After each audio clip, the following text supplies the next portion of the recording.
On les croyait intouchables. Ils se croyaient intouchables. Mais finalement, ils sont tombés. Eux, ce sont les copains du président congolais Félix Tshisekedi. En tête de file, le très sulfureux et affairiste Fortuna Bisselele, celui qui murmurait à l'oreille du président. Officiellement conseiller privé de celui-ci, il était en réalité le conseiller de l'opacité, de la roublardise et du détournement de fonds.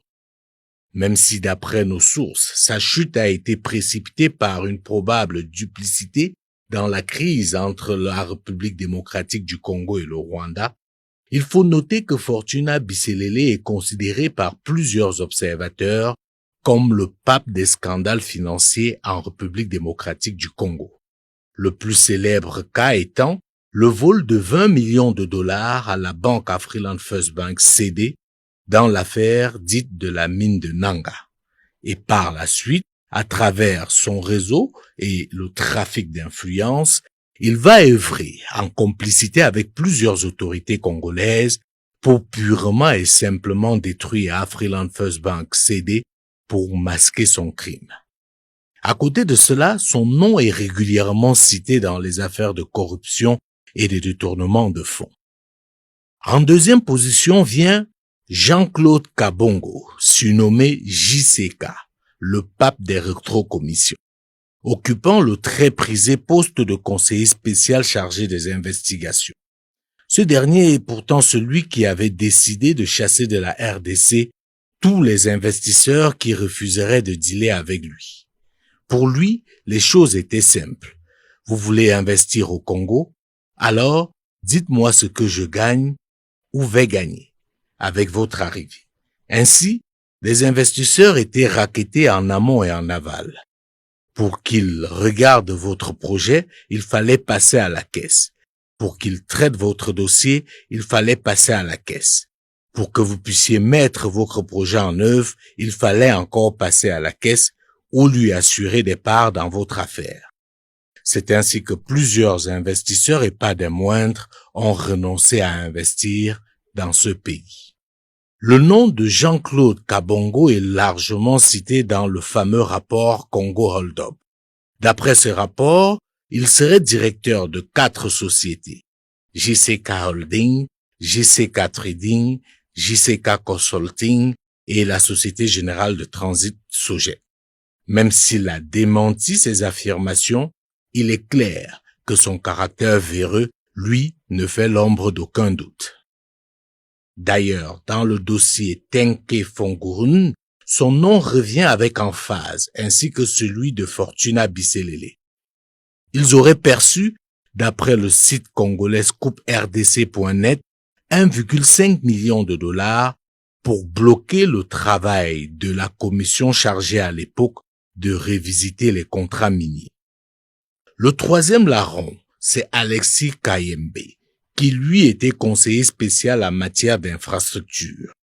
Lui est cité dans une affaire au contour flou intitulée C5 Énergie.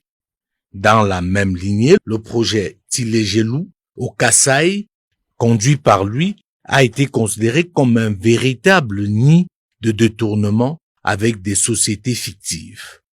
En plus de ces 3 figures emblématiques, on peut aussi citer le désormais célèbre Didier Tshibanga. Vous vous rappelez de lui certainement, le conseiller stratégique du président Félix Tshisekedi, que l'on a vu dans une vidéo exiger un pourcentage pour lui à ses interlocuteurs qui se sont fait passer pour d'importants investisseurs étrangers intéressés par la République démocratique du Congo. Ceci dit, qu'est-ce qu'ils ont en commun, tous ces gens? La réponse est simple. Ce sont les amis du président, ou si vous voulez, ce sont ses copains, ses protégés. Félix Tshisekedi, dès son départ, a fait le choix douteux de s'entourer de ses amis, sans tenir compte des compétences, mais surtout de la probité morale. Ces derniers, puisqu'ils étaient les amis du président, ont profité de leur position stratégique et de leur relation privilégiée avec le chef de l'État pour détruire en moins de 5 ans la République démocratique du Congo. Et tous ceux qui ont essayé de se mettre à travers leur chemin ont tout simplement été foudroyés. C'était soit la prison, soit l'exil forcé. C'est dans ce sillage qu'on a vu l'ancien conseiller en charge de la sécurité à la présidence de la République broyer du noir, ou encore le président du conseil d'administration de Afriland First Bank CD expulsé mano militari de la République démocratique du Congo pour avoir osé dénoncer les multiples cas de vol dont était victime l'institution dirigée par lui. On a vu des magistrats se retrouver en prison pour avoir simplement dit le droit. Tout ça à cause des amis du président.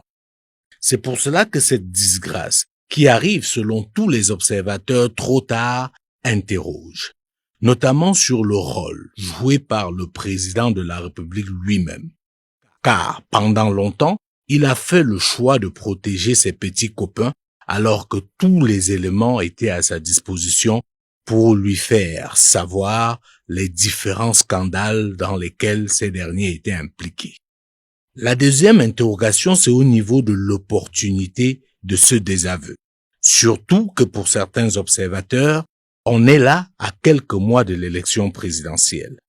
Raison pour laquelle, selon eux, il s'agit purement d'un coup politique du président pour redorer son blason et non une réelle volonté de changer les choses. D'autant plus que sur le plan judiciaire, ces derniers ne sont pas véritablement inquiétés.